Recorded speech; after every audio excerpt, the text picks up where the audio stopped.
Hey everyone, welcome back to Vault Hunters.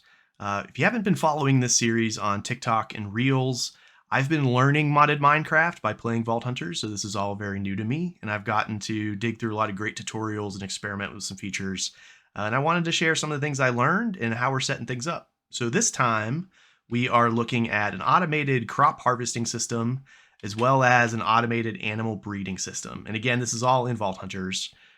This is largely possible because of the Botania mod, the Create mod, and the Modular Routers mod.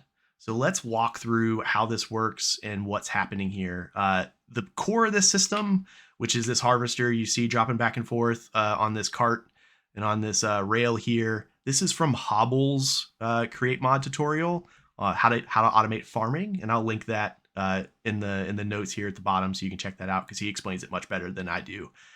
My setup, though, is a lot smaller than his because I have Botania, which means I have agri-carnations that can boost the speed of the growth of the plants. So I need a lot less real estate because I can load up on the agri-carnations. And these ones are serving double duty because they're serving these crops and they're also powering my automated mana generator that we looked at in a previous video. So let's look at how we have this set up. I'm going to turn off our machine here. Oh, it's going to kill me. Okay, so let's see how we have this set up. So this is the harvesting system. We have the harvesters on the bottom in the Create mod. And again, Hobble's tutorial is a great way of putting that together.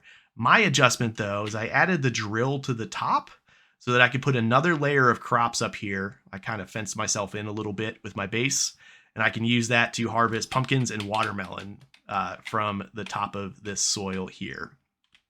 So this harvester runs on this automated redstone track, which is actually really efficient. I don't need more create. I don't need any kind of create energy or mana energy to make this happen.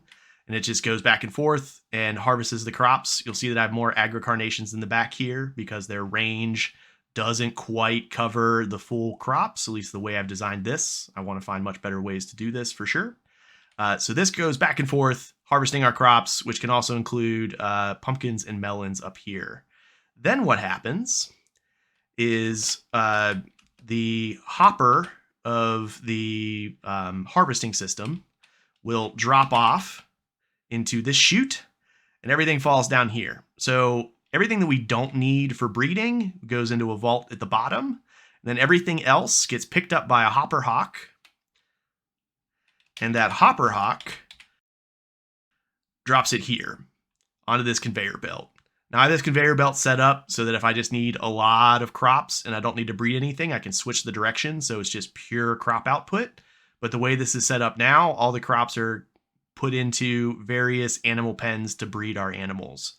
So we have smart chutes, which are filtered for each of the ingredients that we need. I have to rotate the wheat because both the cows and the sheep need the wheat. But otherwise, totally hands off.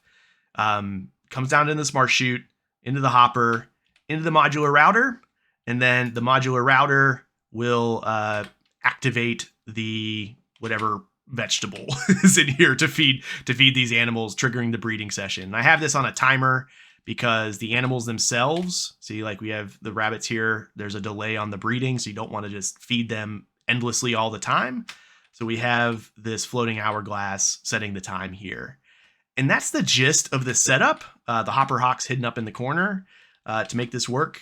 Not magical, could be a little bit better constructed, but it's been super useful for me. And again, check out Hobble's tutorial for the auto harvester part. It was super helpful for me. Thanks for watching.